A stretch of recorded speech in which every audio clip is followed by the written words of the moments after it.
you. Hello, you. And today on Dark and Creepy Diamond Painting, we are going to do a WIP Chat where I sort of reintroduce myself to the community. We have had quite a large number of new subscribers since the last one I did. It's been a little while. And so I thought we would I'll reintroduce myself to those of you who already know me and about me, and introduce myself to those who are new here and don't really know me. So yeah, that's what we're doing while we're whipping and chatting. Okay. Glad we got that out of the way. That was really hard to tell what we were gonna do with this with this whip in progress and me talking. That was devastating. Hi, I'm Mushmellow. No, that is not my government name, as you might assume or guess or intuit, but I do value my and my family's privacy and such, so you don't get my real name. You don't get my government name. There are some people out there that think they know my government name, but I'm a tricksy woman, and I have aliases. So, yeah, there's that. Where do I even start? I am a 46, almost 47-year-old woman. I will be 47 soon, but that specific date remains mystery to most, not all, but most. And if you pay close attention in videos and stuff, and get little word drops here and there, you might figure it out, and that's okay. But I'm not one of those kinds that goes around and flashes my birthday like I'm the birthday girl, wish me happy birthday, all eyes over here please. No, I just kind of let it slide by, and I'm okay with that. Gosh, I'm a mom. I guess that's another really big defining feature. I am a mother. I have one biological child. If you've been around for a while, you've probably at least heard her in the background, if not seen her in a host a live or a video here and there on my channel. Her name is Leah Marie Brock. That's her author name. That is not her government name either, my friends, but we call her Leah, and that's what she goes by. She is like I mentioned, she is a published author. She's 25, about to turn 26, and now that, and we'll touch on we'll elaborate on what I'm about to say, because you're going to catch it by the choice of words. But now that I'm back with Sundown, yes, back with, we'll talk about it in a little bit, I have 4 other non-biological children. Is it stepchildren? I get so confused because, like, they would be my stepchildren under normal circumstances, but they're all product of you, including, half you, including our daughter. So they're her half siblings. So I feel like I'm more than just stepmom, because I'm not completely unrelated. No, you're I'm related through her. Like, I don't know. They call you mom. They don't call you stepmom. They call you mom. But yeah, I have 4 non-biological children. They call you mom by choice, and trust me, they're all of age. Yeah, there is one child that came before Leah, and she is about to turn 33. I almost said 2, but almost about to turn 33, and has a child of her own. So technically, if we have to like put labels on it and stuff, we're Grammy and Grampy. Oh god, that's a hard pill to swallow sometimes, y'all, when you realize, oh my, I'm old enough to be, I'm not just old enough, I am Grammy, I am Grampy. That's woof. makes you start really looking in the mirror and be like, oh my gosh, is that a gray hair? No, I have a bunch. Yeah, a bunch. Nope, that's a bunch of gray hairs. And I've earned every one of them. Then Leah came along, and after her is her first youngest brother, Stoner Down. Yeah. I'm trying to say real names here. I'm like, I protect our privacy. You don't know my government name. I use a moniker. I'm just like trying to spit out real names here. Oh boy. No, Stoner Down. And he is 20. He's a year younger, right? 25. So 25. I'll be 25 this year. And he is engaged to be married. So we'll soon have a bonus daughter. Yep. Bonus daughter. Love her to pieces. If you're curious, not this year's Christmas premiere, but last year, Christmas premiere for 2024, they make cameos. Stoner Down and the future Mrs. Stoner Down and Leah are all cameoed briefly in the video. And I promise that they were putting on a show. They were under the direction of me. They all have really strong, humorous personalities, but not. Stoner Down tried to make himself look scarier than he was.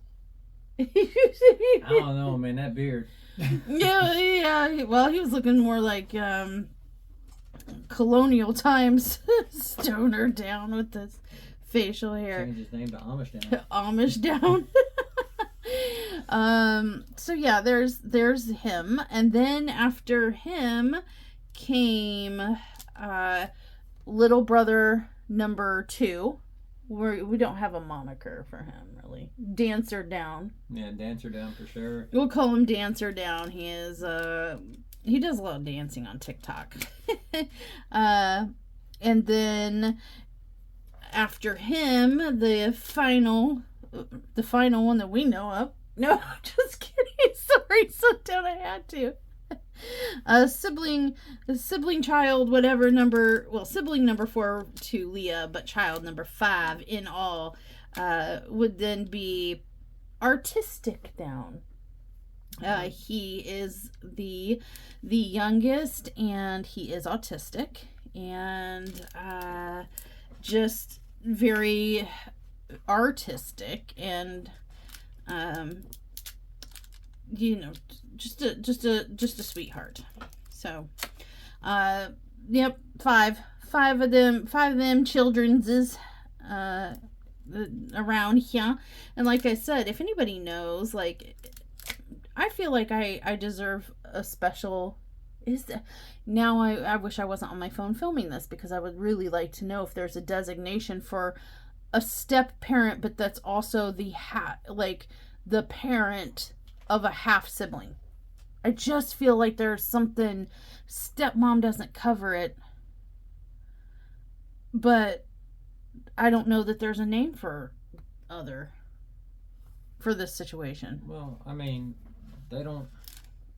I know. I know what they don't and what they do. I know that I get called mom by choice. I was asked, "Can I call you mom?" And of course, I say, "Yeah, you could call me moms." But I just feel like I have it's a different. I don't know. I just feel like it's kind of a little bit of a different umbrella, but I don't think that there's a special name for it outside of stepmom. So, in any event, there's kind of the family. Oh, I forgot to mention the important component, the common denominator, Sundown. I forgot you. So there's Sundown. Couldn't have made none of that would have been possible without him. He, as you may be able to guess, that is not his government name either. That is also a moniker, and he's about to turn 50. Oh my gosh. 50. Gosh darn it, I should know that. I couldn't even tell the EMTs when the ambulance came out. What year was I born? 74. Okay. What year is it now? It's math is hard. 52? Thank you. Okay. Math is hard, okay? It's okay. You know what? There's a reason I didn't go to school and major in math. But yeah, Sundown is about to turn 52, and all the children, if anyone's curious, all the children, they all look like they could have been quintuplets. Mm-hmm. They all look like they could have popped out of the same mother, and they all look just like Sundown. They look like even the girls, they look just like Sundown. There's no mistaking that they are siblings. There's no mistaking who their father is. And I look, as hard as I try her whole life, I would look into Leah's face and just try to find something that is from me, and there ain't nothing. I was just the incubator, the toner, the printer ink in Sundown. Ooh, I almost used the wrong kit's color. The printer ink in Sundown was strong. Let's just say that. Jeez. Yeah, they all look. You can't miss them. If they all went out together, you would think that you were seeing, not quad. What is it? Quadruple? Five times. You'd have, what is that called? What would that be called? Quint vision. Quint vision. So yeah, then there's Sundown. I guess because I'm bringing you up now, I guess I can start kind of early. And because you come into the picture pretty early, and that kind of weaves into one of the questions that somebody asked. Skirt. I have been on my own. Well, I had been on my own for quite some time. I was emancipated at 15, almost 16. Maybe it was just right before 16. I was in high school in Central Illinois, and I dropped out.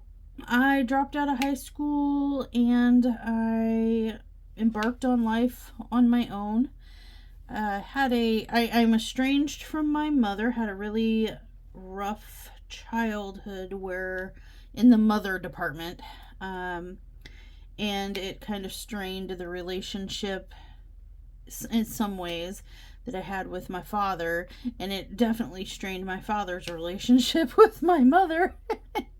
And they split, and I split, and I was emancipated, so I was on my own at was it 15 or almost 16, and lived on my own, quit school, got a full-time job, supported myself. So that's kind of gives you some insight into my teenage years. Was working full-time and surviving, being an adult at that time. And my father and I are close now, and I mean, we've always been kind of close, pretty close, real close. That sounds terrible. We've always been really close, but he kind of has his life, and I kind of have my life, and but we are very close. We remain in touch, etc. But my mother and I, not so much, and I like it that way. Thank you. Sorry if that offends any mothers out there, but I did not have a pleasant experience with my mother growing up that caused some emotional. Wait, say it with me. Emotional damage. Yeah, that. A shout out to Uncle Roger from cooking YouTube.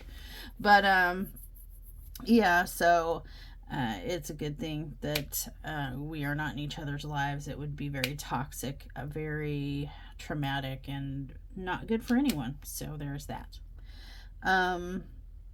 After a few years, when I became eligible, which was after my high school class graduated and I turned 18, I studied for and took my GED and obtained that. And then I moved away from central Illinois and I moved to southern Illinois, Belleville, in particular. And I worked at an Applebee's in Fairview Heights. Shout out for anybody that happens to be from there or around there, knows where I'm talking about. Worked there, and I was a workaholic. So when they approached me and said, "Hey, they need help at the Chesterfield, Missouri location, about an hour away," and put feelers out to see if we had anybody that wanted to commute and pick up some hours over there. Are you interested? I was like, money? Yes, I'll take it. So I started working both at Fairview and then also at Chesterfield, which is where I met my brother. I did not meet your brother. That's where I met you. That's where I met Sundown. I was a server and he was did you guys call each other, cooks or chefs? No, I was a certified manager GM trainer. I actually trained. Oh, well, I didn't know that. Yeah. I just knew you were a guy in a kitchen that made food come out the window and I took to the table. Yeah, that's why I always got stuck training people. Yeah, and that's where we met. And for me, it was pretty much love at first sight. Love it before first sight. Yeah. I felt that first day I went to Chesterfield, I felt like that it was an important day. I was driving to something that was going to be meaningful in my life. I was just rushing to get there. I was excited. I didn't know what, but I just knew. I knew that something big was gonna happen that day. And yeah, the minute I rounded the corner into the kitchen when I was getting the tour right after I got there, and saw the top of his head because his head was down. He was looking at whatever he was cooking. They were putting together, and then they introduced me and they said, "Hey, this new server, Mushmellow. Everybody say hi." And he looked up, and our eyes locked, and I was like, "Mine, claim." And that was kind of it. And that's how we met and started dating. And we were attached at the hip from pretty much day one. Yeah. Weren't we? Yep. I think after that first day, we hung out and just became an everyday thing. Yep. So, if anyone's curious of how I met Sundown, that's how. Fate and opportunity and connection in the eyes. We looked each other in the eyes. How you doing? There was a lot of flirting and a lot of late nights after work in the old truckola or at the old barola. But we pretty much grew attached at the hip almost instantaneously. So there's that. And that's how we met. We'll talk about the rest later, I guess. Or is that now? I don't know. Okay, I guess we're talking about it now. Because it's kind of like part of the story. So we dated and worked at our Applebee's. I ended up transferring fully over to his, leaving Fairview and working in Chesterfield exclusively. And we worked, lived, and loved together for about 2 years before someone got big chicken mode, and we split up. Somebody dipped out of the relationship. I won't say names, Sundown or nothing. But being as young as we were at the time, you were no. What? No. No. I was when I was younger. I was conceited. Oh, he was God's gift to women. That's how I thought of myself. It's like whatever. And Mushy was the first person that I ever got caught serious feels like rest of my life feels before. And it scared me. And I did the cowardly thing. I dipped. And before either of us found out I was pregnant, he dipped on out and ghosted. And I, about a month later, after running home to my father's house with my tail between my legs, and that's a whole story, and that's in a previous live chat, and that's a whole WIP Chat or something of its own. Kind of complicated-ish or whatever, but long story short, in a nutshell, he dipped. It wasn't really a fight or anything. It's just that he got scared of how serious the relationship was getting, how young we were for that, and all the things. And I didn't know how to react. Like, I never had feelings like that, and I was like, oh no, I'm broken, something's wrong. And yep, he ghosted out, and I tucked tail and went home, and that was after Thanksgiving, but before Christmas, because by Christmas I was home and I was at my family's gathering, being all depresso espresso in the corner or whatever, and shortly after around that time I found out I was pregnant, right around Christmas of what would that have been, 99, Christmas of 99, because Leah was born in 2000. Yeah. And yep, I was 20 at that time, so pregnant at 20. Had just turned 21 when I had Leah, and I was a single mom for 7 years. 7 long, hard. If anyone's been a single parent for any length of time, you know how hard that can be, especially when you're young. But yeah, I was 21. I had just turned 21. Leah popped out prematurely. There was some health problems with her. We weren't sure if she was going to make it, but she did. She pulled through. She was born with bacteria in her bloodstream, and they said, there's a 50-50 shot. She was so premature, she didn't even have a suckling ability yet. She could not suckle for a bottle or anything like that. She had to be syringe fed for a while and stuff. Preemie clothes were too small for her. She was 4 pounds 8 ounces and 22 inches long. She was a longin', but she was a tiny one. But yeah, we did the single parent family thing for 7 years, in which time I didn't have any contact with Sundown at all. I did reach out and try to, invite him to be a part of her life, but he was not someone I had contact information for anymore. And I did have contact with his brother, but his brother actively acted as a barrier, a wall, a blockade, kept us separated, did not pass messages back and forth, didn't even let Sundown know that... lied about a bunch of stuff. Yeah, he lied and manipulated, and it was kind of a toxic thing there too. So here I'm thinking Sundown knew that he had a child out in the world and with me and was disinterested, and Sundown had no idea. That's kind of how the nutshell of that is.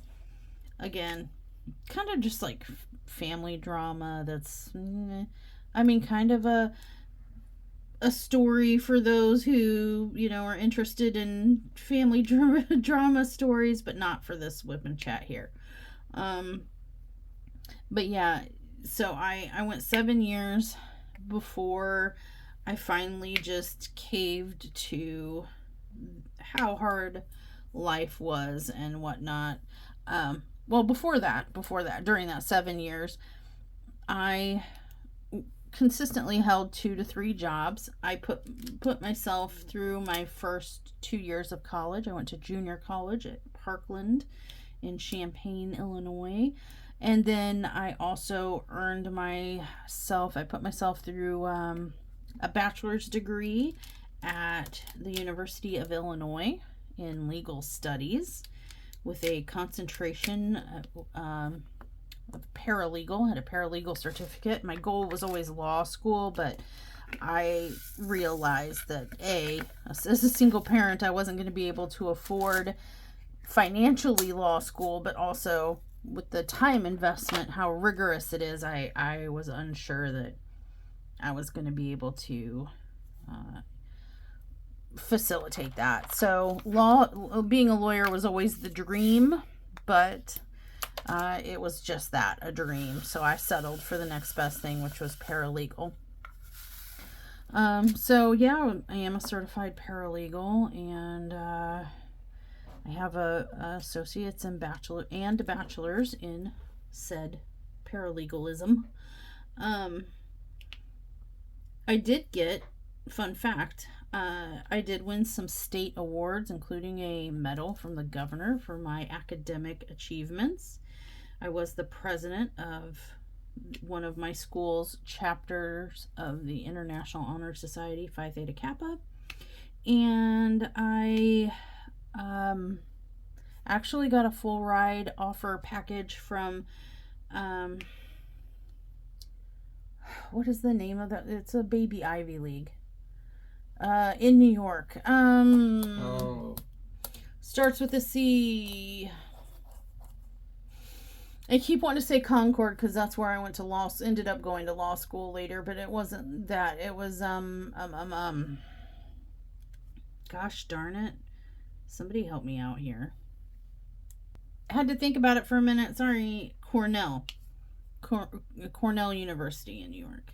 I opted not to take that, which, I mean, everything in life happens for a reason, but now looking back on it, I kind of wish I would have taken that opportunity. What kept me from it was like, I'm a single parent. The only family that I have and that my daughter knows is my father, and I don't want to, that was one factor. I'm like, I don't want to take my young toddler child away from the only family that she knows and be so far away. If a car breaks down, if I need some kind of help, I'm not even going to have that lifeline of my father in the vicinity to even offer in-person advice or help.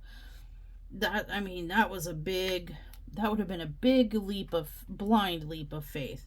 I'm like, I know no one there. I don't know how it would go with having a child. I'm sure I can't live in the dorms, or anything like that. So, it was just too scary of a leap, and I was too afraid to go too far. I knew that Sundown was lingering in the Missouri area, but I didn't know exactly where he was, and I did not want to potentially take her so far away and start a life that far away and him have trouble finding us or her in the future should he choose to.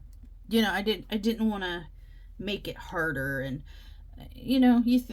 things that probably shouldn't have been a factor when you're moving on with your life and stuff like that. But I always had hope that he was my person. He was my soulmate. I knew it from the minute before, like I said, before I even walked in the doors. But the minute we locked eyes, that was it. Done. Claimed. And so I always had that hope that he would waltz back into our lives, Your home. Yeah, and so I didn't want to go too far away and get too lost in the world and make it harder for her or for me to ever connect with him again. So I declined that free ride to Cornell Law, and But man, that was probably the biggest opportunity the biggest, best opportunity that was presented to me in my life ever. And I passed on it. For what some people might argue is really, really not smart reasons, logically speaking. I thought I made it with the choice with my heart, not with my mind. And who knows? But anyway, passed up on that and just decided to be happy with being a paralegal. And I finished my paralegal degree at U of I, moved back down to Southern Illinois, and got a job in St. Louis at a big old law firm downtown, and worked as a paralegal there. And while I was working as a paralegal there, I met my ex-husband. Now, full disclosure, from this point forward, while I talk about that particular ex-husbandry, what can I say? I am gonna have to be very vague and leave a lot of things kind of out and vague, because there are things that I under legal agreement cannot speak on specifically. So take from that what you will, how this turned out. Oh my gosh. So at this point, fast forward to I'm 27 now. It's been about 7 years, and I had spent that 7 years, like I said, as a single parent, hoping Sundown would come back. And I think I got to a breaking point of loneliness and just broken down by years of being alone and doing the single parenting by myself. That of course I dated here and there, but never really met anybody. And finally I came across and met my ex-husband, and I was like, well, here's the thing. He's a nice guy. Sundown's not coming back. It's been 7 years and he hasn't come back. He's not coming back. And I'm tired. I'm lonely. I need help. She's getting older. I could use the help. And I could do worse than a platonic situationship, you know. So I met him, and we had an agreement pretty much from the beginning. We realized that, you know, you're okay. Yeah, so are you. And we're both kind of lonely or whatever. And we kind of entered a relationship. And I dated him for a couple years, and then he decided to join the army. And we were not married. He joined the army, and he came back from the, basically the situation was, I told him, you know, you go out and get a job, don't come back until you have one. There are things that led up to that, but like he struggled to keep a job, and I was kind of sick of it and stuff. So I said, go and get you a job and don't come back until you have one. And he went to the military recruiting office thing and got sucked into. He went in in for information, and he came out with a signed contract. He was he went in a free man, and he came out owned by the military. And they said, you know, you got 1 month to get your stuff in order before you are shipped out to basic training, and then after that you're going to AIT, which is specialist training. And so he came home and he was like, here's the deal. I now am signed up with the army, and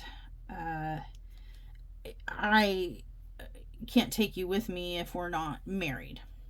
And if I go single, I'll have to stay in the barracks and, you know, with all the other single soldiers. And I, you know, things would be better if we were married. I would get more pay because I would have dependents. Could have the family housing or whatever, not have to live in the barracks. There would be good medical insurance and GI benefits that I could share with, your daughter once she gets older and stuff like that. There's all these benefits to getting married. So we entered into a kind of like a marriage of convenience / contractual thing where we got married, but it wasn't for the right reasons, what some would call the right reasons. It was not out of love, it was out of convenience. That way, I didn't lose a whole half of the financial situation that I wouldn't have been able to afford the house that we rented on my own. I became dependent on a 2-income household, you know what I'm saying? And I was starting my master's degree at the time, and so I had just started my master's, which is an expense of its own and all that stuff. And so I agreed. I'm like, okay, let's go ahead and get married, and that way you get the benefits you want out of it, I get the benefits I want out of it, and that's that. And he agreed also to put me through law school under this arrangement. So got married at 20, I believe I was 27, 2009. How old did that make me? 79, 2009. 30. Got married. Well, I mean, it was right before, so maybe I was 29. I hadn't yet turned 30, but got married in 2009. After a couple years of dating this guy. And that's where the next chapter of me began. All right, so then began my first marriage. It was, like I said, I really want to iterate that it was what was I thinking?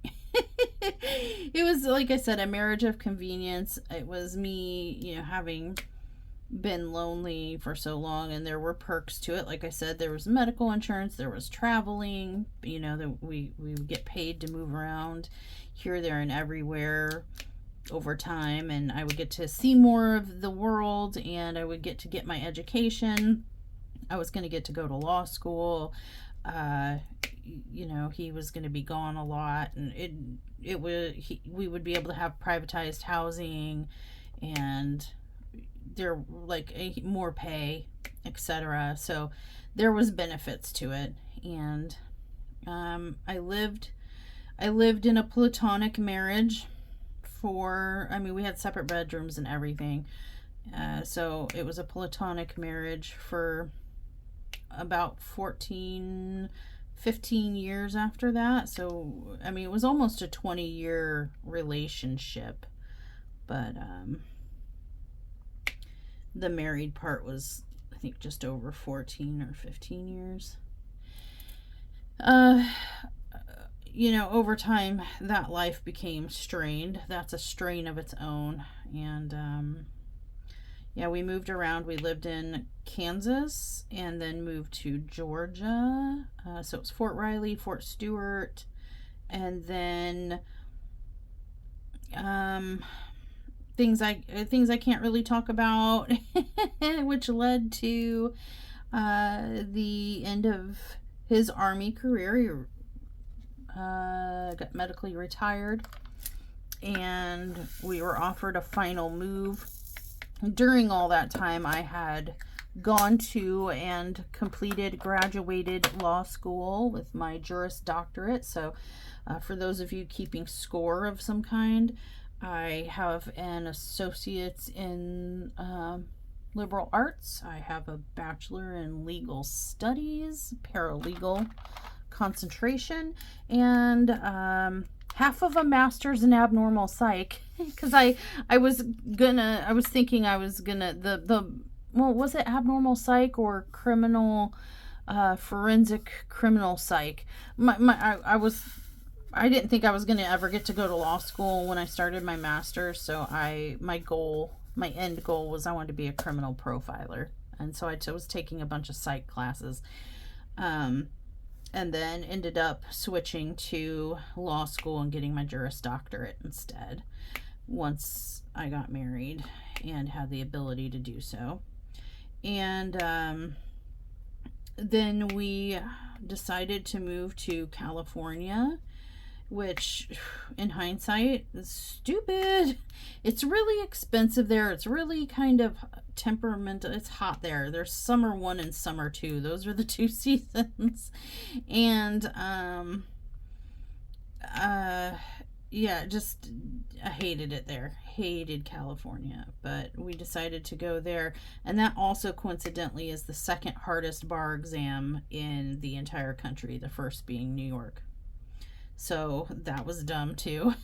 No, let's go to the place where it's gonna be the hardest to pass the bar exam and get my license to practice. Good idea. But yeah, so there we were. Our marriage was, even though it was platonic and stuff, it still, you have emotions and stuff, and thoughts and fights and disagreements and differences of opinions and all that stuff. And the arrangement was quickly breaking apart. We had initially decided to end the marriage upon me graduating high school, but then by the time law school.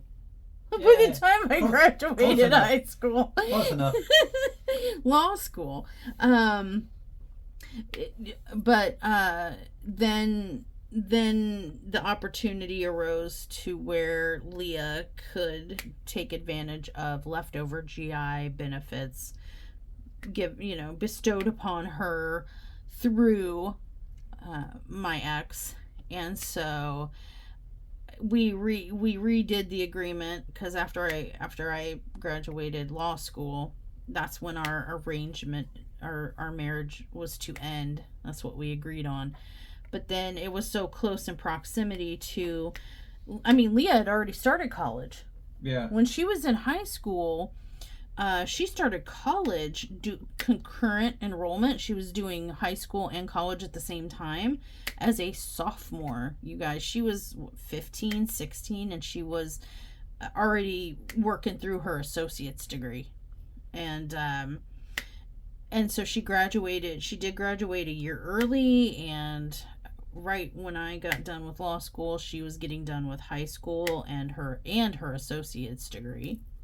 Kudos to my smart little cookie. And so we renegotiated the terms of our contractual, convenience arrangement, and extended it so that she could have a better education, a further education. So we extended our agreement through her getting her bachelor degree, and then we were going to conclude our marital arrangement. But man, those last couple years were rough, and I was just as lonely, because it was, like I said, a marriage of convenience. We had separate bedrooms. In the end, I don't even think we were really friends. I don't, I wouldn't really learn how true that was until after we divorced, and after we separated and then finally divorced, just how not friendly we were. It got worse. So toughed it out for the couple years that it took for her to earn her bachelor's degree. And during that time, toward the end of her bachelor degree, I became ill. Was that 2019, right when the vid started to become a thing, before the shutdown, right before. Yeah, 2019. Yeah, it was, I think it was in August of 2019, I started getting really, really ill. I was having digestive and nausea, stomach kind of issues and whatnot. And I woke up one morning and I couldn't swallow. Like, I couldn't swallow of my own accord. I don't know how else to describe it. The muscles did not respond to the desire to swallow. Like, I wanted to swallow. I just couldn't make the motion. I couldn't make it happen. The theory is that I had a stroke. My first stroke. While I had been sleeping or something. And because I went to bed fine, but I woke up unable to swallow. I was drooling everywhere. I couldn't eat anything. I couldn't swallow anything. I would choke when I tried to drink or eat anything. It would stick in my throat because the muscles weren't muscling. And I was going to see doctors and specialists and stuff like that. And along with that also came like extreme nausea and a liquid diet and some nausea and some pain in my, like, achy, I don't know how to describe it, achy internal pain on my right abdomen side. And they were doing all these tests, looking at my brain, looking at my throat muscles and stuff like that. I was tested for, like, myasthenia gravis.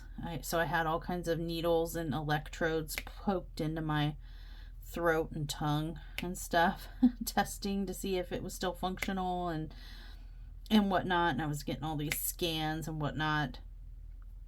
And but then I became very, very ill. And in my, like I said, my stomach digestive situation as well. And of course, at first they were like, poo-poo, it's just because, you suddenly had to switch to a liquid diet from solids and your throat's not working. And of course you're not feeling good. While also at the same time, because all this was happening, I started having panic attacks. And they continued to get worse and worse and worse.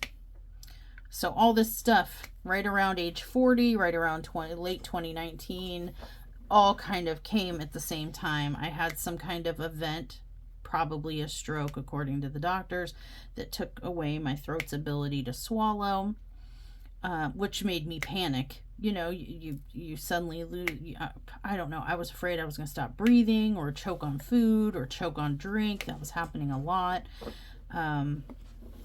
Didn't know, they couldn't find out exactly, at first what was going on and stuff. And then I started getting real sick, and I lost 80 pounds in 4 months, just under 4 months.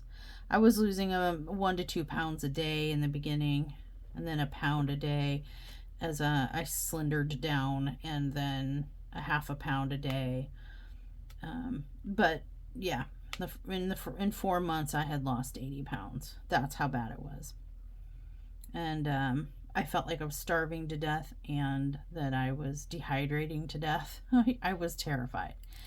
And then came the worst news of all.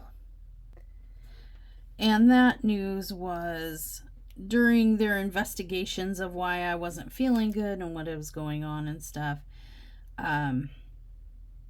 they did an endoscopy, a colonoscopy, and an MRI of my abdomen.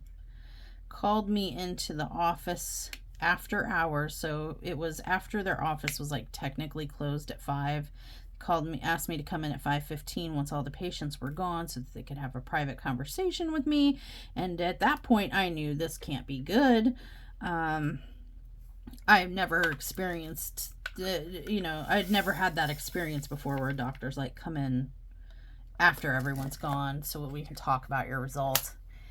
And they sat me down and told me that the MRI had come back and it was clearly indicative that I had stage 4 metastatic liver cancer, and I was only expected to have a few months to a half a year at best before my time on earth was gone and done.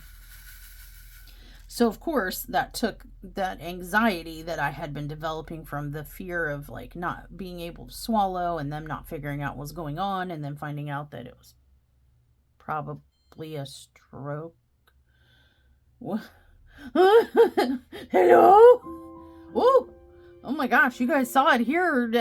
Power blinked on and off a couple times there. Yee.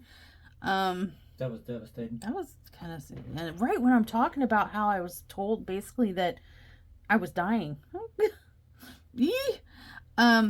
And so the anxiety got worse after that. Hello? What's going on? Please stand by. Like, our power is blinking on and off. Okay, well, Sundown stepped outside because we have no internet now because the power keeps blinking in and out. I mean, I don't know if he's calling the power company or Ghostbusters or what, but you might hear him come back in. And we might have more flickering. We'll see. Anyway, yeah, I had just been told that was my first diagnosis, my initial diagnosis based on imagery alone by a gastroenterologist. Hey, guess what, you guys? The power just fully went out. Be right back. I would like it to be known that I had paused after the first couple flickers and he went out to make the call and I come back on and I mentioned the thing that I mentioned again. And just to like recap where we were left off for myself, you know, and the power completely like went out and then came back on. So I am a little nervous every time I bring up that one thing, the power flickers. And the thing I'm talking about is the cancer diagnosis. Yikes. And to add a little bit of backstory to this, and why this was such an impactful, I mean, obviously you get a diagnosis like that, it's pretty impactful, right? And scary. But also I have a strong family history right down my dad's side of the tree of cancer. At 23, I had cervical cancer. And then I guess I'll start with the closest. My dad's brother, my uncle, passed away from liver, stomach, esophagus cancer. And so that really close link to that, you know, digestive system cancer and throat, stomach and, liver, that was there. My dad's and my dad and my uncle's dad, my grandpa, passed away of a brain tumor, and his mother passed away, so my great grandmother passed away from lung cancer, and she was not a smoker. And who knows beyond that, and I do have some like second cousins or whatever that have also suffered from and passed from cancer. So that was all in the family. I didn't know this at the time because it wasn't there at the time, but more recently, the power went out again, and that's really freaky, creepy. Just saying. Side note, totally unrelated. The power keeps blinking out when I mention my experiences with cancer, but so that's kind of creepy, freaky on its own. But in any event, more recent history, didn't know that at the time, but know it now. My father is currently has prostate cancer. So, I mean, just my dad, my uncle, my grandpa, my great grandma, you get some cousins, you get the picture. It's very strong in a family line.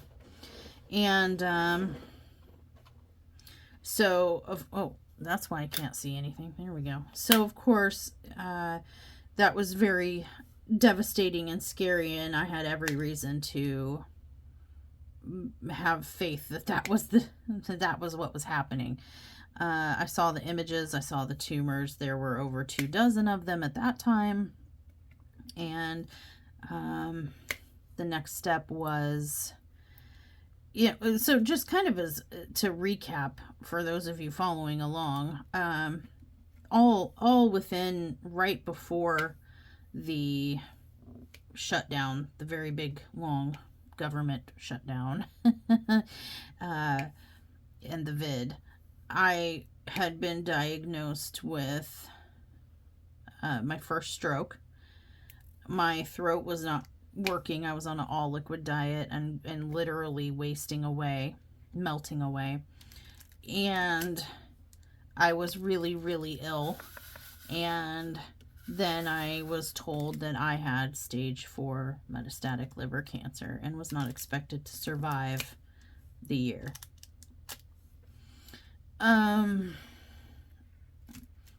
It was rough. It was really, really rough. They followed that up with a biopsy, which they botched. They did the biopsy, but 16 attempts. I mean, there were over 24 tumors. And yet, with 16 attempts to get samples, they failed to get any tumor data. I went to an oncologist, got one diagnosis, that said, so I had the one that said stage 4 metastatic liver cancer. I got a second opinion with biopsy, and they were like, cirrhosis. And I'm like, okay, no tumors, just cirrhosis. And I'm like, how do you explain the images with tumors on them then? So there's another completely different diagnosis. I went to Stanford, and they did some testing and images and stuff, and they told me it was nothing. Well, focal nodular hyperplasia, totally benign, you're fine. And we don't see 24 tumors, we only see like 10. First they said 2, and then I asked them to redo the tests, and then they were like, oh, you were right, there's more than that, there's 10. And so there was 3 individual, just, completely different diagnoses. I came back here, and I'm like, I have multiple diagnoses. Am I dying? One says I'm dying. The other say nothing at all is in there. And another one says there's stuff in there, but you're fine. So I'm like, what do I do? I then made an appointment at the City of Hope Cancer Treatment Center, and the head of the gastro-oncology department took my case, and I had a second liver biopsy, and it was determined that I did have a multiplicity of tumors, over 24 of them, and they sent off the samples to the Mayo Clinic, and it came back an extremely rare type of tumor. It's inflammatory hepatic adenoma type B catenin. And basically that type of tumor has, while benign at present, it is one of the few rare tumors, like only 2% of any kind of tumor or something like that has a chance to turn malignant. Usually once benign, always benign, and once malignant, always malignant. They don't flip back and forth or anything like that. But this is a rare kind of tumor that does have that switch, that it can go from innocent to malignant, to deadly. And so the way it was explained to me is that I have a chance to, on any given moment, any day, I could go to bed benign and wake up malignant. And I have a fuzzball in my arm. Nobody told me. So, yeah, and the inflammatory part, they're kind of like fragile tumors. They can rupture and burst, and if that happens, it could throw blood clots into my system. I would have about 10 hours. It would cause internal bleeding and such. I would have about 10 hours to get emergency medical care in the form of like liver surgery. What is another fuzzball in my hand? Is that the same fuzzball? I don't know. Sorry, distracted. But I will have about 10 hours to either have a liver transplant, have an emergency surgery to see if they can somehow staunch the bleeding, or whatever, but basically my liver has a couple dozen time bombs. I am on restricted kind of movement. I can't lift things that are very heavy because it could put strain on my abdomen or on the tumors and rupture them. So I have to be careful how I move. I have to be careful how heavy the things are that I lift. I am on borrowed time in my eyes because any given moment I could have started this WIP and Chat benign and I could end it malignant. And I won't know until I have my regular checkups, which consists of MRIs and blood work in the form of cancer markers to detect cancer. So, yeah, I mean, good that it's not actively cancer. It's not the stage 4 metastatic liver cancer diagnosis they initially gave me, but it's scary in its own way, and arguably maybe just as scary because it's not like I'm going to feel the switch if it happens. And they told me it's not if, it's when. It's just a matter of when, especially with my family history. It's just a matter of when is it going to happen. Another downside to it is that it's such a rare tumor that most definitely like family practice doctors, your general PCM type of people, and your gastroenterologists, and even some oncologists aren't familiar with my specific type of tumor. Yeah, I need a specialist because it's such a special little tumor set. At the same time all this was happening, when they first diagnosed it as metastatic liver cancer, they wanted then to start looking all over my body to see if or where else it had spread, because metastatic means spreading, right? And so they started looking everywhere, and they found a small tumor on the back of my brain. They found 2 small tumors in my testicles, 1 in each one. I did have those biopsied as well, and they are also inflammatory adenomas. All of the tumors that have been biopsied, I've had 7 biopsies, and all of them that have been biopsied have come back as this special rare kind of inflammatory adenoma, B catenin. So they're all very temperamental and can turn malignant at will. I had a tumor removed from my cervix, and more recently that has come back to kind of bite me. There are a couple masses on my uterus now, and having some insurance issues with that and getting that resolved. I need radiation and preferably, hopefully, pacify the insurance gods and just have a full-on hysterectomy and remove the problem altogether before it starts spreading. That'd be nice. But I'm having some insurance issues, approval issues for that. That's a whole other story as well.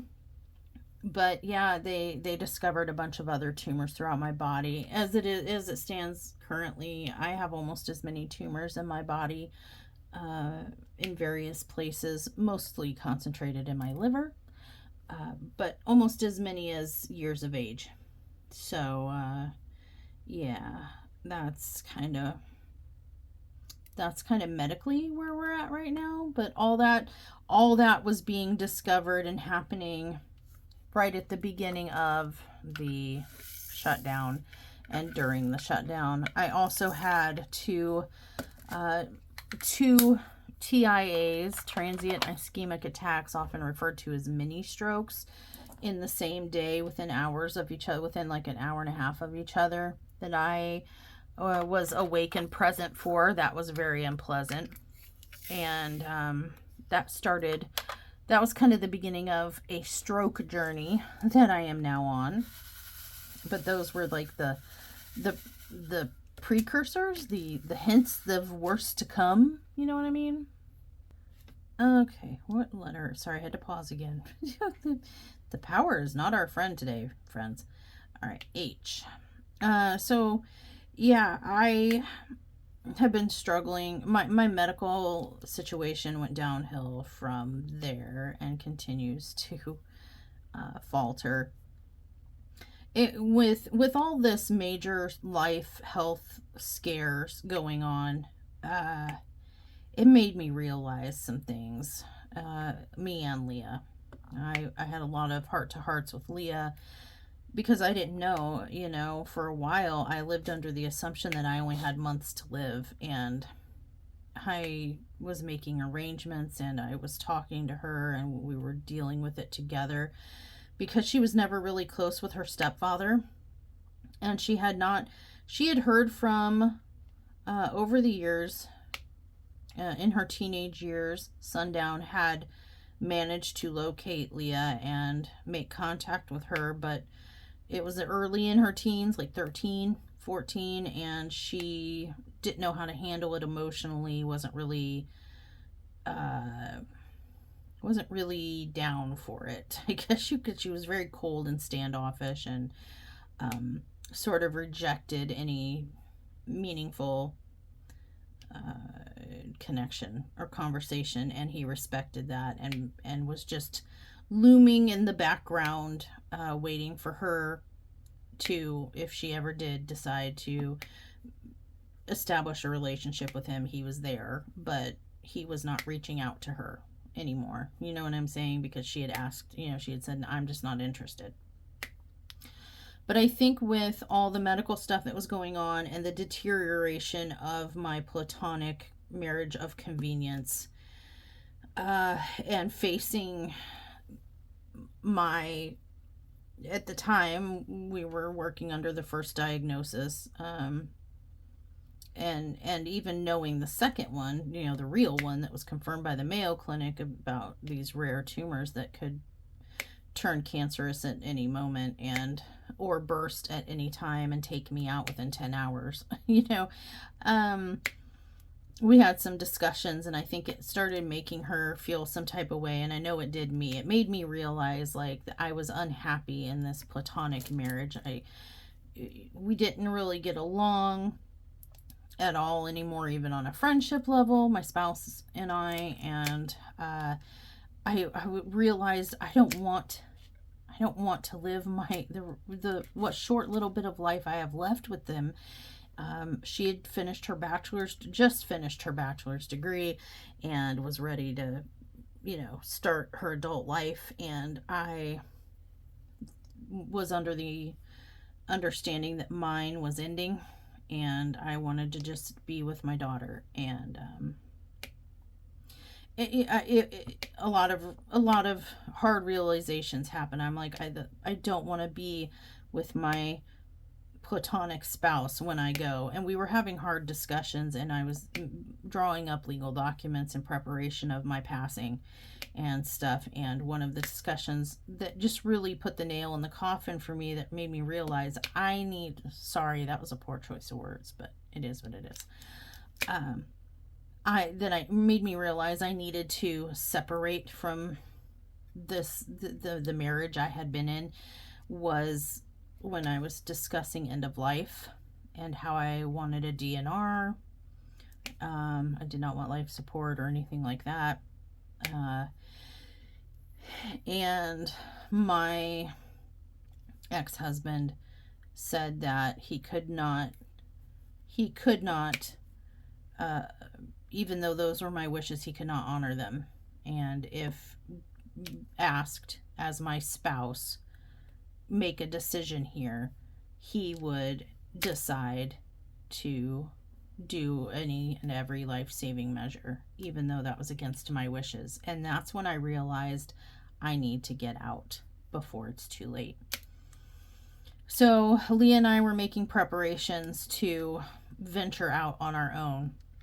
Unbeknownst to me, all this that had been going on, and facing my, her only, really her only parent and I say that not because Sundown's not her parent, but because he wasn't a part of her life this whole time, really. Just by circumstance, by his actions early on, and then circumstance in her teens, her not being interested, the timing, was never there for them to really connect. But unbeknownst to me, she had reached out to him around Christmas time, and shortly after I was diagnosed and we were going through all this, she had reached out to him and said, hey, things are happening here with Mom, and I'm going to be left with no one. And I've realized how precious and short life is, and I want to make a connection with you. Are you still there? Are you still interested? And he responded, and they started communicating. And after she kind of got a little bit of security in their conversations through email, she told me, I did a thing, Mom. I reached out to my father, and I've been talking to him, and I want to get to know him better, and I was wondering if I could start talking to him on the phone, or maybe playing video games with him online, and conversating with him over voice chat while we play video games. And I was like, well, I kind of want in on this too. I'm curious about a lot of things. I have my questions. Let me talk to this father of yours. But we independently had our own plans to, we were going to buy an RV and just kind of roam around until the end for me.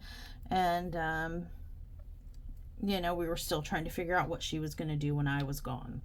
But, we both were in agreement. Everybody was in agreement. I needed to get out of that marriage, and I needed to get away from that situation. It was, that was sealed the deal. And, I knew I didn't want to live the rest of what little time I had left unhappy, so she, we all started communicating, me, Leah, and Sundown, and we started talking every night. We would play video games together, getting to know each other again. Then Sundown and I pretty immediately started communicating over the phone from pretty much that first day, and developed, a line of communication, and hashed things out. Well, what happened back then and over the years, and where were you? What were, why? We discovered some things, and I don't know. It was almost like no time had passed, really.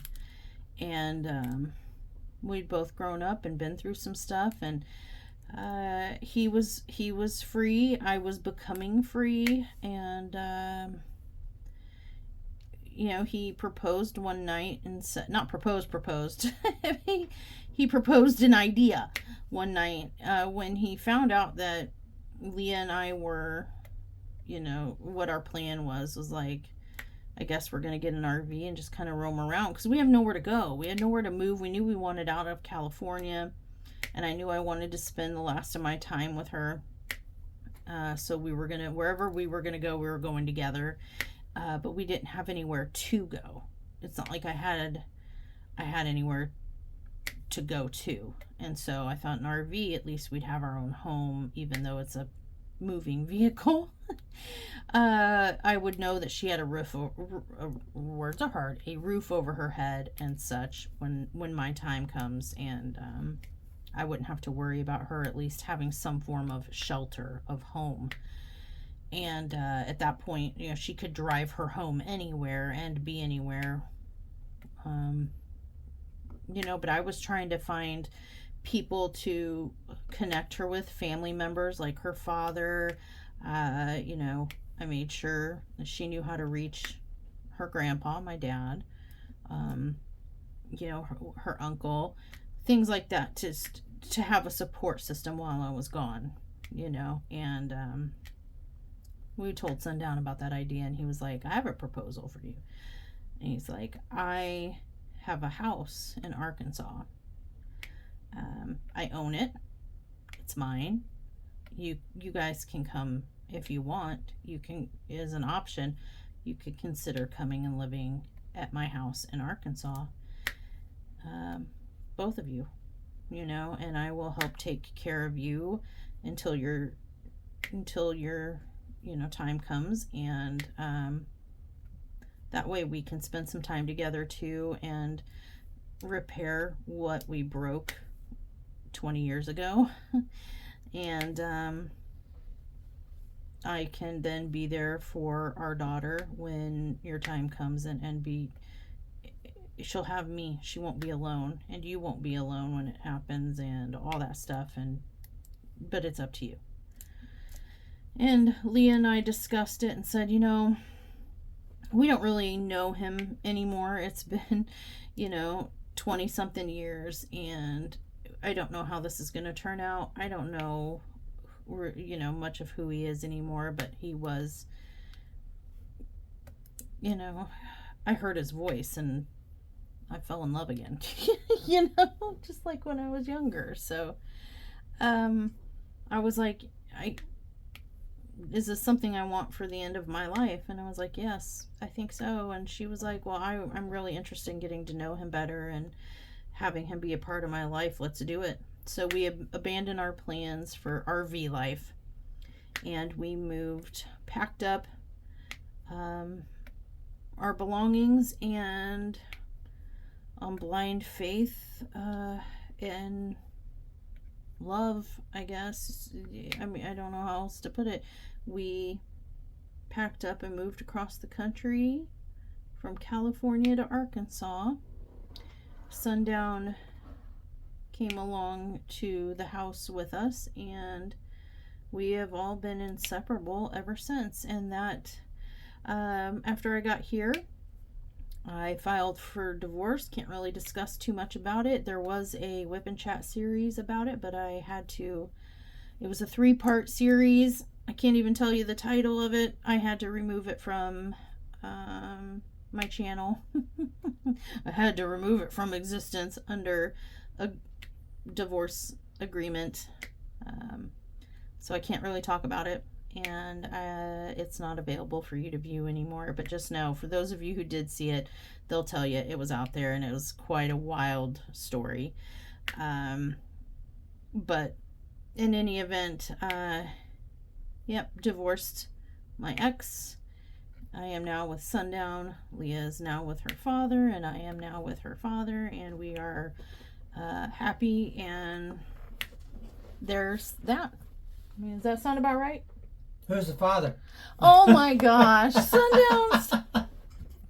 Does that sound about right and accurate? Yeah. That's here we are now.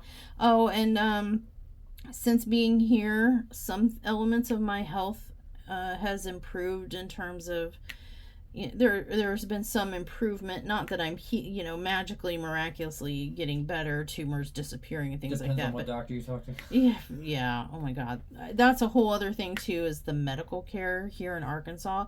I looked it up last night because I'm like, I had another bad experience with a doctor here recently this past week, and I'm like, just out of curiosity, I have got to know.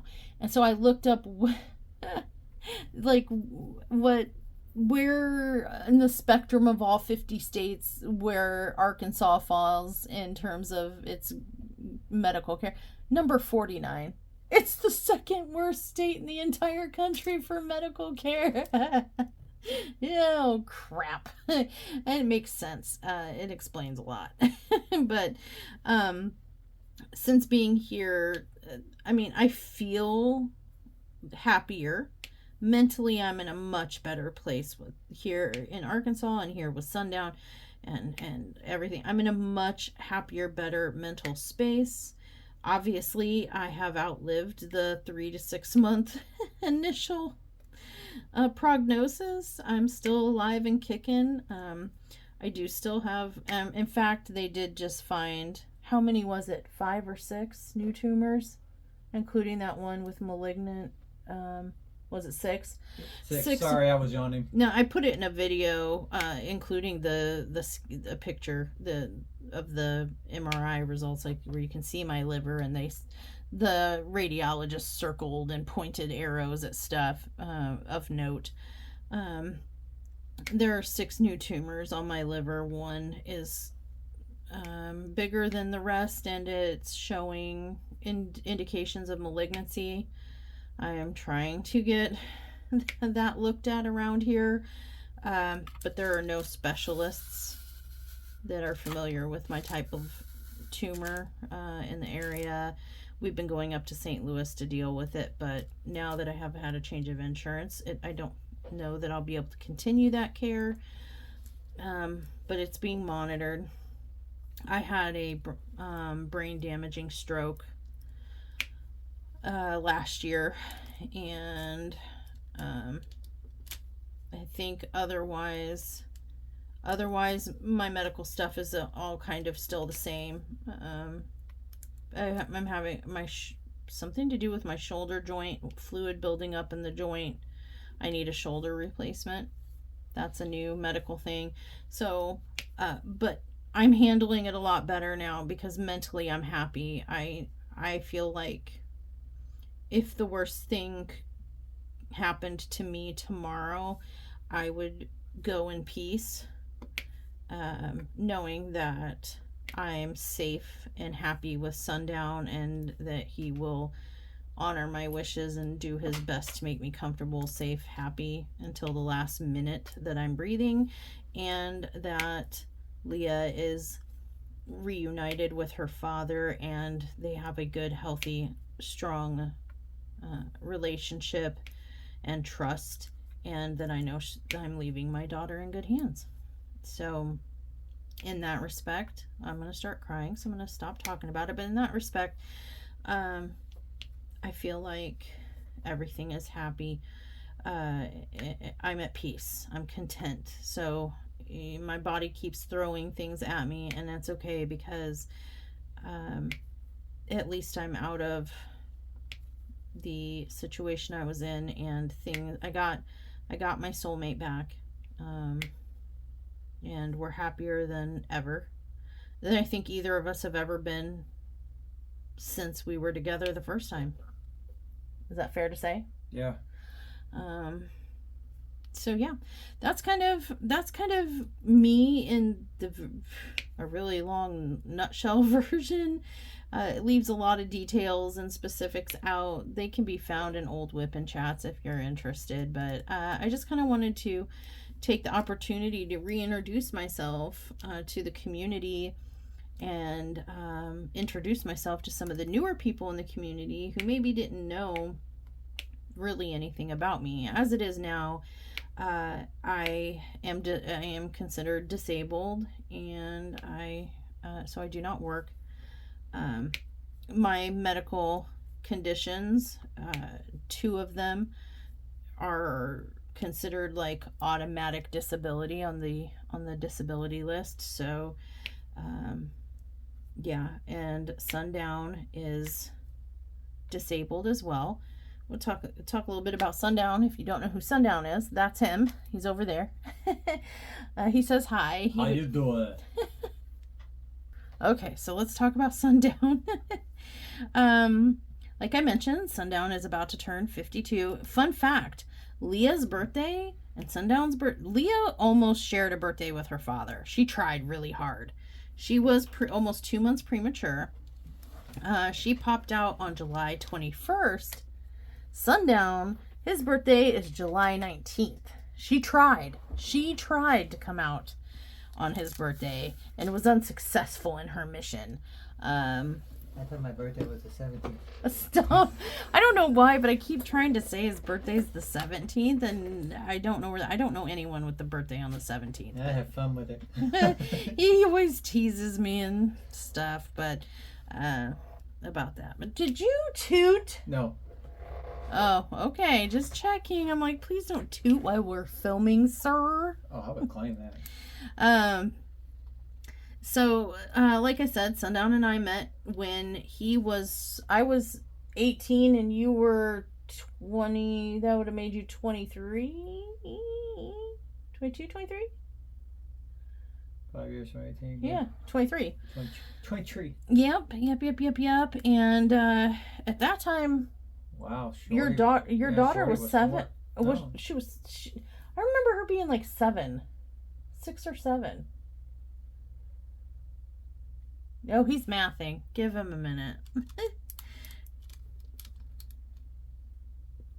Well, this is a long minute. But anyway, daughter was young. She was 6 or 7, I'm telling you. Sir. She was 5, turning 6. Okay, thank you. I knew it was in the neighborhood. Wow. Yeah. Yep. So I knew Leah's older sister before I even knew Leah, before Leah was even in the plans, in the map, in the picture. But yeah.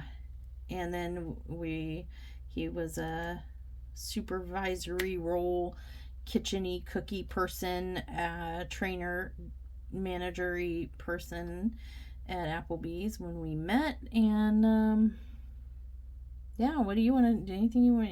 And he was all the girls liked him. And as soon as I came in, the girls were like, "Stay away, claimed. He's mine, and don't come in here thinking you're gonna get." Oh, all the girls like him. You're never gonna get his attention. Blah blah blah. Yeah, idiots. Look at me now. Yeah. Look at me now. You better believe when I had Leah and I was like trying to find you to make contact with you and let you meet your daughter and know that you had a daughter and all that stuff. I went back to that Applebee's and some of the same serving staff was there, and I showed them. I was like, "This is his child. She came out of me. Suck it." I won. So over the years, in a nutshell, for Sundown, while I was going through everything we just talked about on my end, a couple of failed relationships. Yeah. A couple of children from it. He has, including our daughter Leah, a total of 5 children.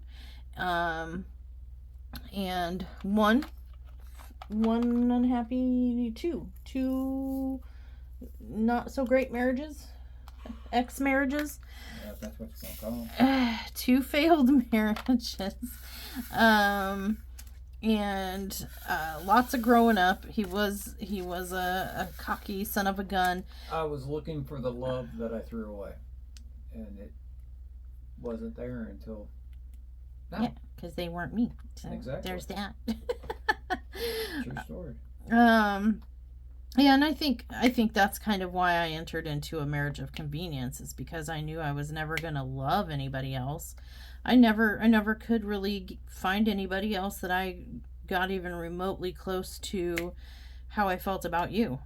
I wanted you, but you weren't there. So, I just was resigned to the fact that if I couldn't have you, then I didn't want anything else. So I entered into the safety of a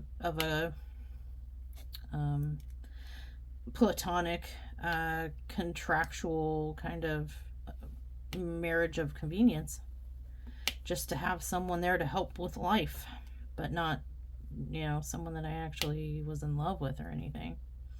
But anyway, yeah. And then at what age did you have the Great Fall that started all the back? 2005. Yeah, 2005. And coincidentally, I left this out of the story, but we were on the phone when it happened. Yeah, it was 2004. It was December of 2004. Okay, 2004. We were on the phone when it happened because the state did end up tracking him down. I was on public assistance, and in order to continue being on it and stay on it, the state of Illinois required me to file for child support, and because when she was born, I had put him on the birth certificate, And so, no, because I knew who the father was and he was named and identified and stuff, they required me to pursue him for child support. And they had found him, and we had just done the paternity test to confirm my assertion that she was his. Surprise, she was his. She's like 220% yours and like 0.000 nothing mine. There's not 01 in there. If there was a chance that you could have had, I mean, I don't even know where I factor in on the equation, the genetics, because she's very little like me, and It was the incubator. I was just the incubator for this clone of him, a female clone. But yeah, we had exchanged brief phone talks after the paternity test, but it really didn't go anywhere because he was married, and I wasn't about to dabble with that. You know what I'm saying? I'm not a homewrecker. So there was really nowhere for us to go with that at that time. And we happened to be on the telephone updating, how Leah was doing and all this stuff, and working out details and of potential, the potential for them to meet and spend time together and stuff like that. When he fell and the line went dead, and after that I never heard from you again. But I didn't know this, but it's because he fell off of a big old, was it oil, kind of like oil tanker truck thing? Yeah. And had broken his back or some, what exactly happened? I blew out my L4, L5, S1.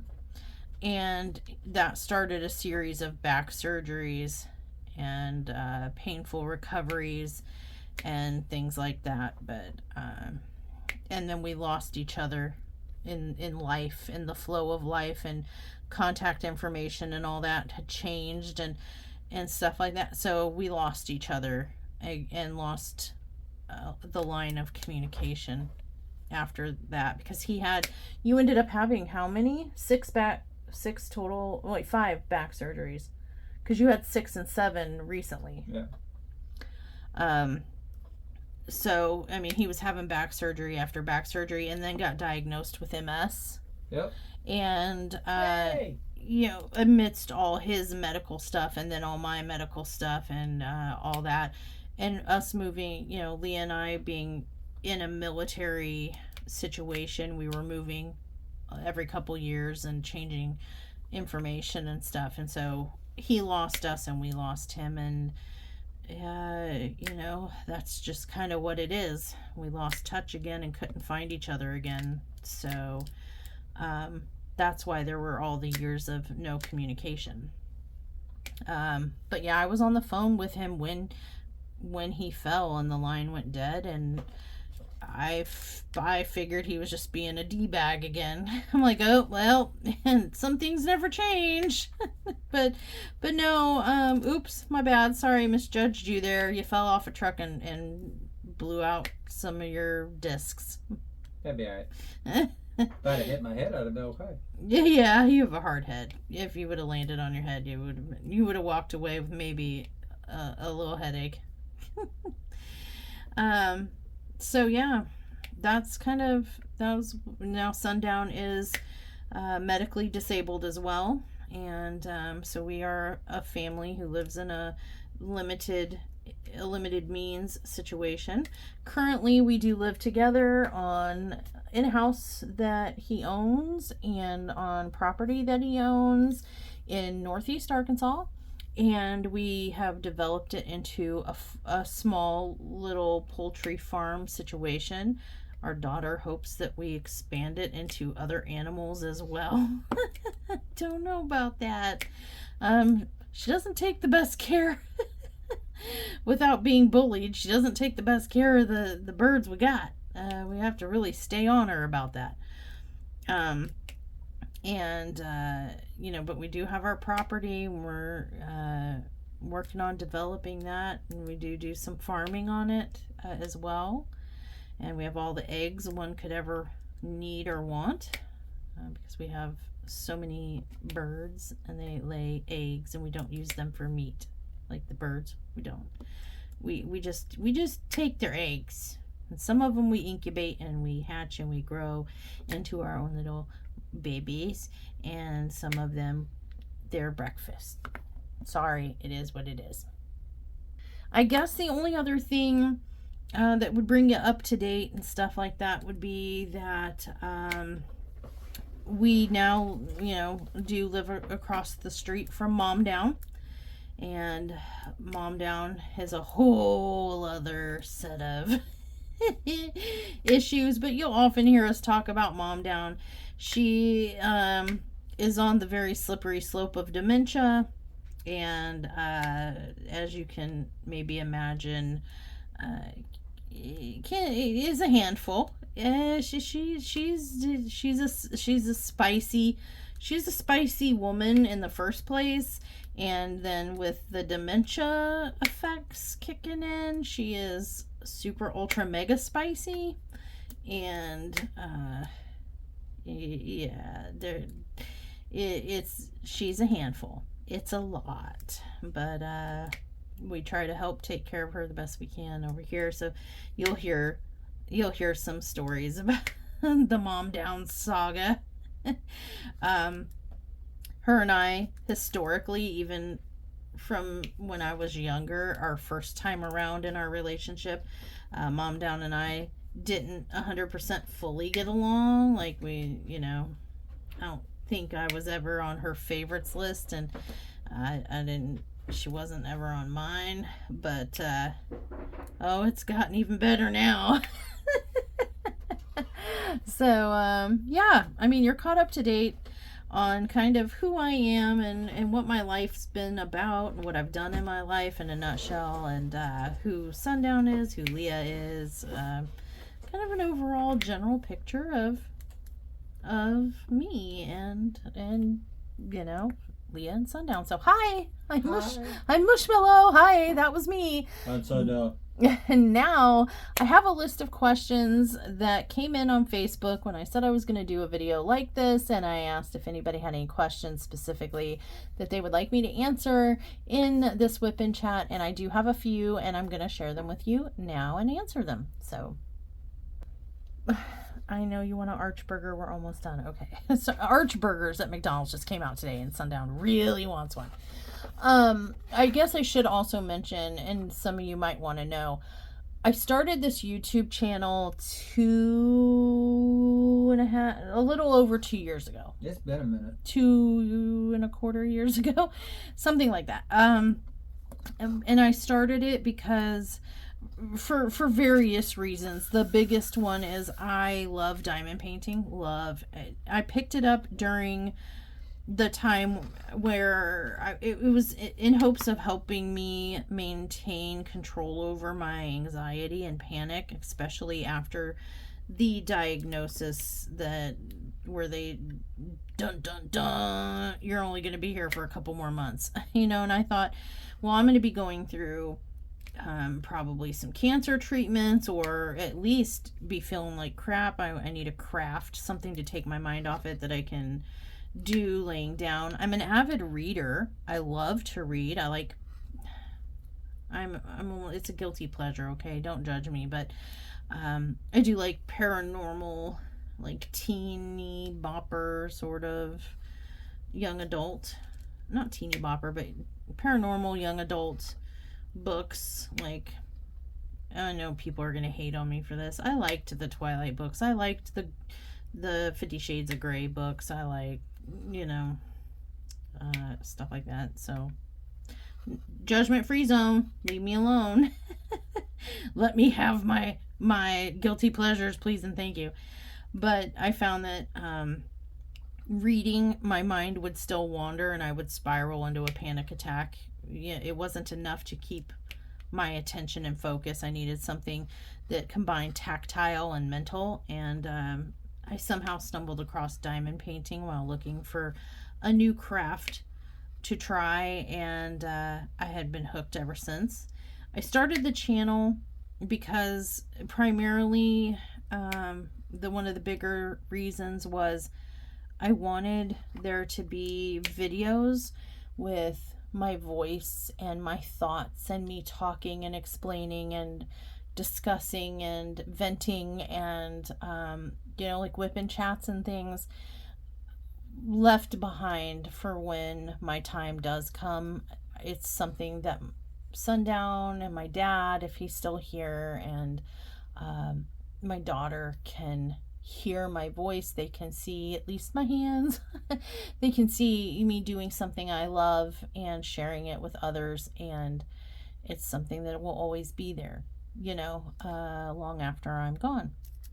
And so that was one of the predominant factors in deciding to make this channel. I wanted to leave it behind for my family for various reasons, and also I wanted to kind of just put myself out in the world, and just I was here, and this is something I loved while I was here, and I wanted to share it with people.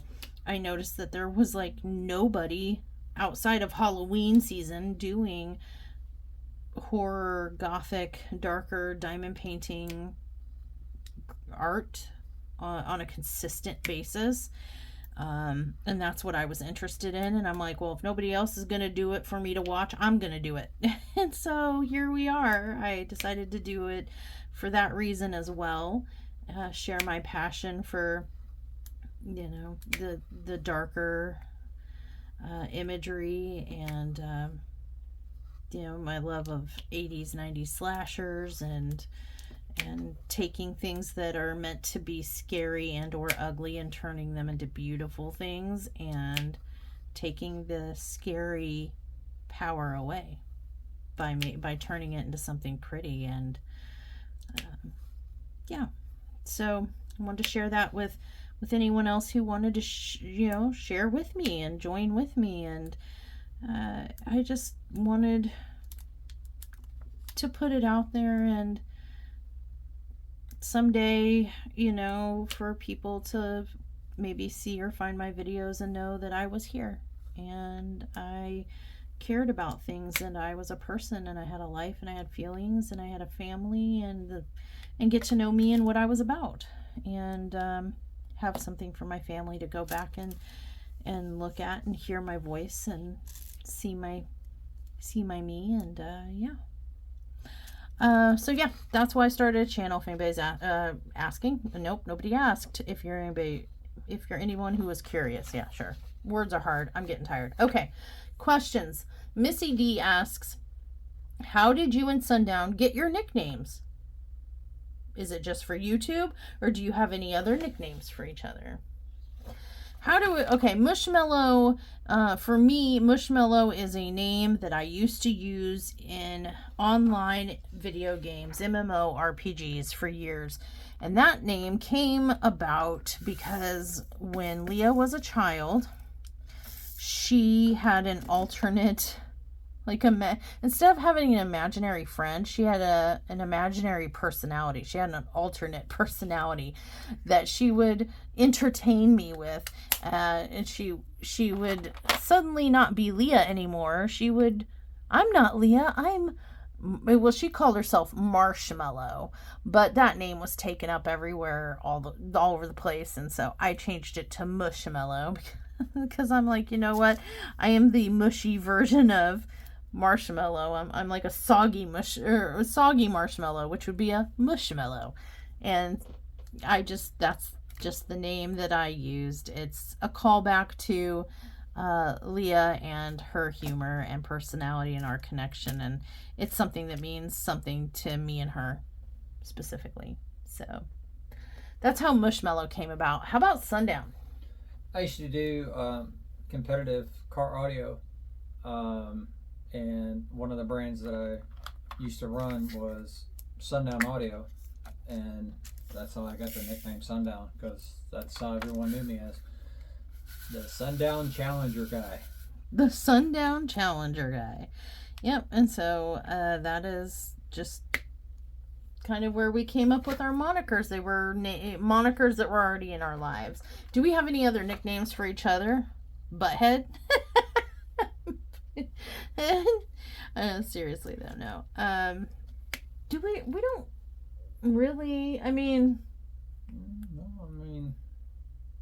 No. See, you refer to me as both Mushy and my government name sometimes. Yeah, well, you did the same with me. I do the same with you, yeah. But we're not real big into, Pookie, baby cakes, daddy. Ew, I cannot stand, I'm sorry if you're one of those people. No ill will, I'm not trying to be, but for me, it's kind of disgusting, grosses me. I cannot call it. Here I am, daddy. No, I can't do it. I don't know. I mean, sometimes I'm like, hey, honey, just the general honey, or stuff. Sweetie or baby, but nothing like, hey, low hanging fruit. What are you doing? Baby smacker. Baby smacker. What? No, we don't have any nicknames for each other. Let's see. Laura Jo asks, "You are so creative and entertaining. This must have been for somebody else. You must have been mistaken about who you were asking this question, because I am not independently creative, I don't think, and nor am I entertaining. I don't think. But you are. No, I don't think so. But anyway, Mushy, what was your major? I answered that in my life biography that I just gave there as we were going along. I have an associate's in liberal arts, a bachelor in paralegal studies, and a Juris Doctorate in law, which means I went to and graduated law school and have the degree. I did post, obviously personal information omitted, but I did post those on Facebook, my 2 bigger degrees, for anyone who's curious. Proof is in the pudding, and I proved I had the pudding, because a lot of people don't believe, like, you were a lawyer. Yeah, me. I just, I'm not in a courtroom. I can cut loose now, okay? This is my private space. So, Javine Ranger, sweet or savory? Savory. I'm a big savory person. I like both. I do. I have a sweet tooth, but, like, I always want things more savory. Like, when we make meals, I want hearty, savory. Breakfast isn't French toast and pancakes for me. That doesn't... I want a bacon, egg, and cheese bagel. That's, like, savory. You know what I mean? What about you? You're more of a sweet. I like both. Like the hot honey breakfast sandwich or See, I have to be in the mood for hot honey, and I don't like McGriddles that mix the two, sweet and savory. I don't like that either. No. I can't do them at the same time. But I don't like the McGriddles. But I would say I largely lean savory with, like, foods, but I do like desserts too. I just like food. I just like food. Well, now we know where Leah gets it. She'll eat anything, almost. Well, she's picky, but she's always hungry, is what I'm trying to say. She's not as picky as she used to be. She also asked, true crime. What is the one case that really sticks with you? Or was there one that was so disturbing that it gave you nightmares? It's not one oh, yeah, maybe I did do it. Tales from the Cr'wip't on it. There was a case when I was working on my bachelor's degree that I lived in that case for a year of my schooling. It was the murder of Karen Slover. That one gave nightmares, maybe not so much, but it's something that I can vividly recall in my mind's eye. I can see. I had to look at autopsy photos, crime scene photos, things like that, and I can still see this poor woman I'm not going to give everybody the gory details, but basically this poor woman was abducted from her vehicle near, where I grew up at, so it was all familiar places that I had driven, or by and around and whatever. But she was abducted from her vehicle, and she was found in pieces, in trash bags, in pieces in Lake Shelby. I think it was Shelbyville, and which wasn't far from me either. And her head was its own piece, her torso was its own piece, her arms were their own pieces, her legs were. You get the picture. And I had, as part of my job, part of what I was working with the Innocence Project as a student intern, and I was, looking into things, and one of the things I had to look at was all her autopsy photos, and I had to see, they were not redacted. I saw it all, and it's something that I will never forget. Never, ever. It did burn into my brain, and it is a very sad story. Like I said, I don't think it really gave me nightmares, but talking about it now, some of the images are flashing through my head, and it's not pleasant. I can tell you that. It was. If you're interested, go check out the Tales from the Cr'wip't, and it's the Karen Slover case. I'm actually named my government name. But, I can say that because there's a lot of names in those court documents, and you're not going to know which one's me, so. But, yeah, I was actually named in some court documents because I found some great information that was missed by authorities. All right, so, favorite and worst horror film you have ever watched? My favorite's the Halloween series, as I really love anything Michael Myers, except for, there are obviously some installments that were better than others, but, I'm a big fan of the Halloween series. I like the Ghost Face, Scream movies, also, but yeah, the, Halloween's my favorite. I actually really like the Rob Zombie take on it too, though. Those seem to be really unpopular with horror fans, but I enjoyed them. And as far as do you have a favorite horror movie, Sundown? Not really. No.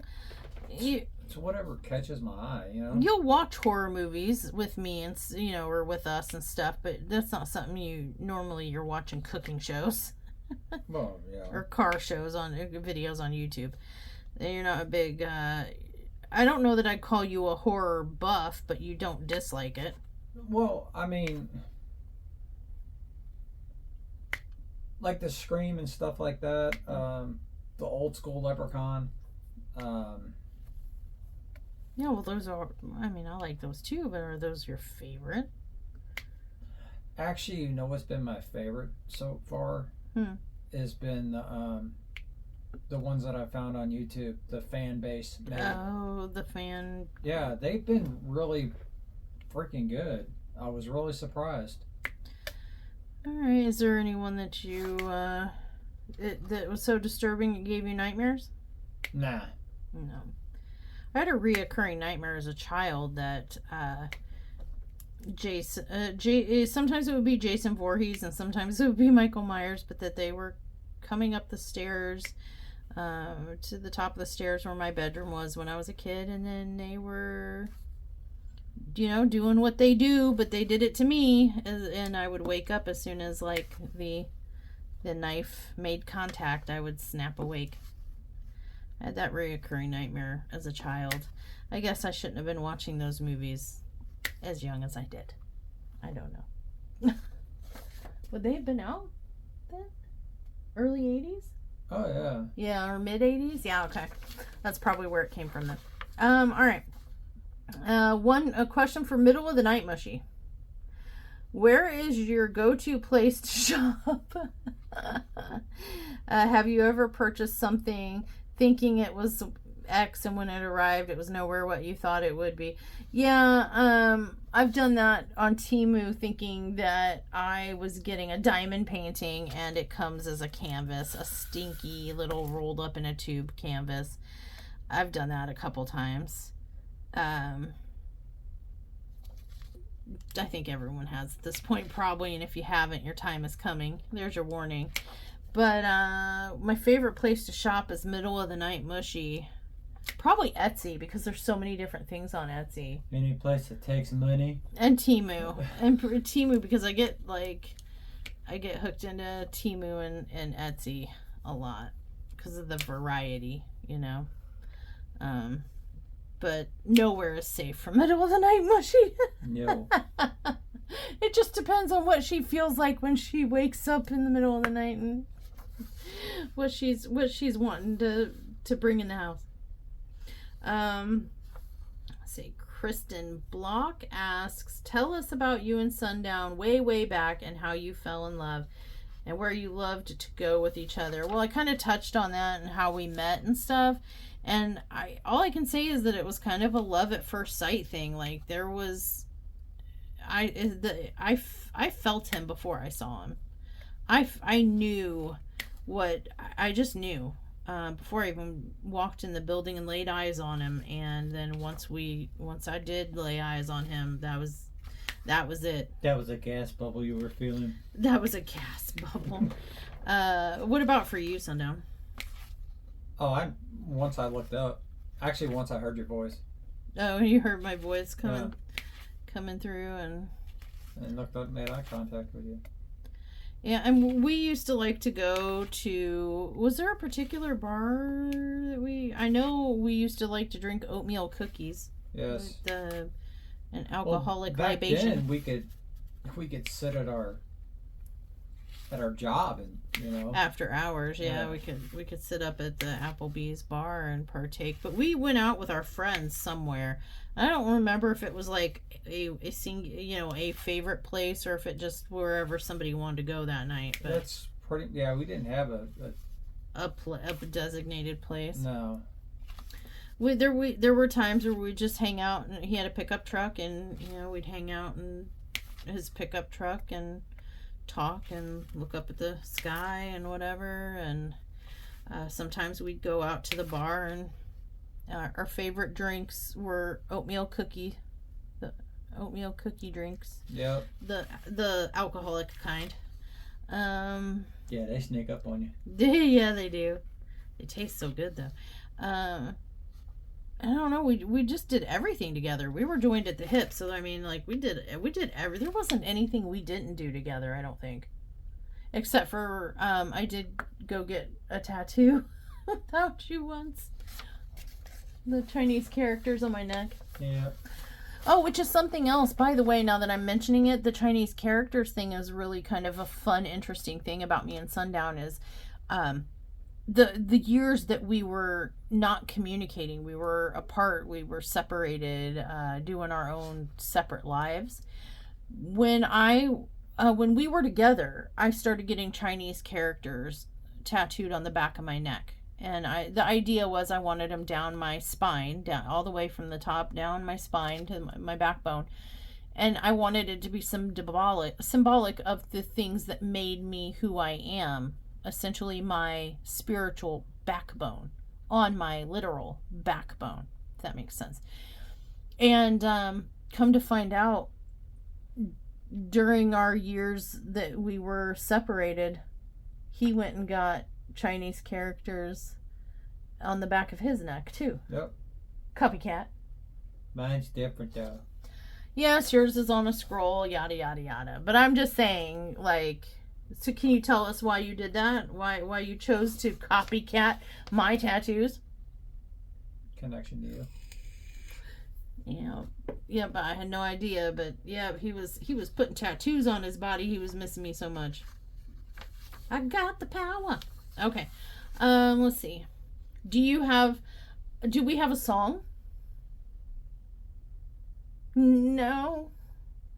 We have a lot of songs. There's a lot of songs. I mean, there's a lot of songs, but I mean, we don't have a song. No, I don't think so. No. But we do enjoy music, and we do share songs with each other a lot, and they're usually pretty meaningful songs. We do like the same type of music. We're big fans of the 90s and early 2000s music. Yeah. We have a lot of very similar music tastes. A favorite meal? Do we have a favorite meal? You're a big food lover. I can't imagine you picking a favorite. Food. I would have to say, if I had to pick one, my favorite would be that special dish you used to make me at Applebee's. It was almost like an Alfredo pasta thing. It had peas in it. And, Chicken tetrazzini. Yes, I guess so. But there was a dish that you would only make for me. It wasn't on the menu. You concocted it from, what ingredients there was in the restaurant, and everybody was so jealous because you peed off a lot of people. Yeah, because you only made it for me, and you wouldn't go through the effort of making something off menu for anyone else. How did Sundown learn to cook like he does? I started cooking when I was 9. My mom got hurt, and she couldn't do any of the cooking, so I started and just stuck with it. Started working at Pasta House, became manager and back at the house kitchen, and I've owned 2 restaurants. I've worked at Applebee's as a certified manager trainer. I was a certified freak 7 days a week. Yeah. No. I was a certified trainer and opener for Joe's Crab Shack. I've always been. But you kind of naturally you taught you're self-taught, self-taught, and you kind of just naturally know what kind of food to put together, what kind of flavors. I don't know how. Nobody taught you. No. You didn't go to school or anything. Everyone thinks I have, but it's just something that intuitively has always been within him. Yeah, I don't brag about a lot of stuff that I do, but the cooking is one thing I do. Yeah, he's very proud of his cooking, as he should be. He's so creative. He can make something out of nothing, and it's insane. You could have a ball of dust and a moldy piece of cheese in the fridge, and somehow he'll make a 5-course meal, and it'll taste good, and it'll be not always healthy, but it works. Laura Parker, do you have any dogs on the farm? We only have Charlotte now. Charlotte does have a brother. We, however, Charlotte and her brother did not get along at all. He would keep her from eating. She was getting sick because of it. They were kind of getting into fights and whatnot. So we did have to rehome her brother with a family who was a dog. The man, I think the man was a dog trainer on a farm, and so he did go to a loving family, and Charlotte has been so much happier since Russell has moved to his new home, and he seems to be so much happier as well. So it ended up working out that way. We thought if we got siblings, they'd get along, because why wouldn't they? No. No. Charlotte is a miniature teddy bear golden doodle. She is a special little snowflake. She's certainly the most difficult, interesting, problematic, health-wise dog I have ever experienced in my life. Very unique, very intelligent. She's too smart for her own good. Would you agree with that, Sundown? Yeah. Are you okay? Oh yeah. Okay. Yeah, she's too smart for her own good. But no, we don't like breed dogs, or we don't have a whole bunch. Charlotte has made it abundantly clear that she wants to be a single dog family, and we're done trying to fight it. So let's see. Tiara Pearson, ooh pick me. I don't know if you've ever answered it, and if you did, I suck, and I'm sorry. Okay. Forgiven. I've always wondered how you got the nickname Mushmellow. Was it random, or has it been a nickname for decades? That type of situation. Asked and answered, ma'am. That's funny. And Lisa Marston wants to know, what is my process of picking or buying a diamond painting, and do I add additional ABs or such to a painting? So my process for picking a canvas is it's ever evolving, to be honest. It's just a matter of if I like an image. Yeah, I just have to like the image. I don't really have like a process. I go around and I check various shops, see if they have anything in that speaks to my dark and creepy kind of twisted nature. I do like, the odd canvases. I like ones that you don't see every day. You know what I'm saying? Yeah, but one thing we have learned, though, at least a 40 by 40 or 40 by 50 for the smallest. No, 50 by 50. Yeah, probably. 50 by 50. Yeah, I have learned. In the beginning, I was very satisfied and happy with these smaller canvases. And actually, the bigger ones kind of scared me, because I'm like, that's huge. That's a time investment. They kind of intimidated me. And I think the first year of my channel, I didn't really touch too many bigger ones. Maybe a 40 by 70 from Temu or something, but I didn't really mess with the bigger ones. I think it was Raven Diamond Art that really got me to open up to bigger canvases and doing canvases of bigger sizes, to be honest.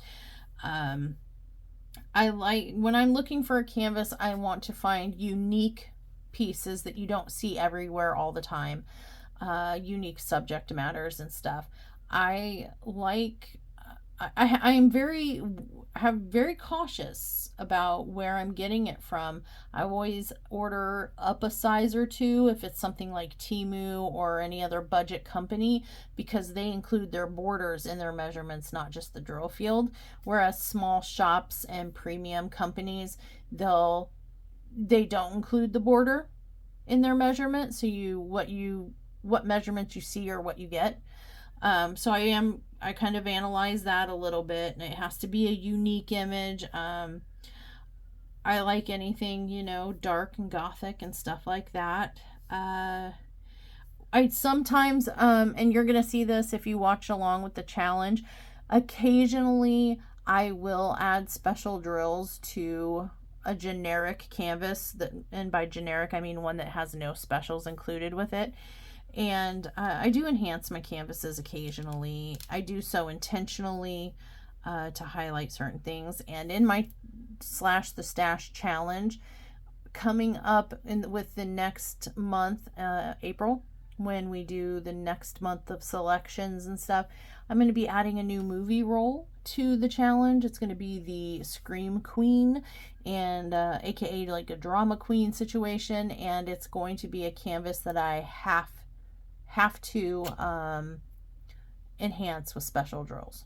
So you'll be able to get to see firsthand what I do and how I do it. I'll probably do a video or two on it when I do it, so that people can get an idea if they're interested. But yeah, if a canvas doesn't come with its own enhancement drills, I will enhance it on my own occasionally, especially if it's one that I know I'm gonna keep and hang on my walls and not just put in a portfolio and store.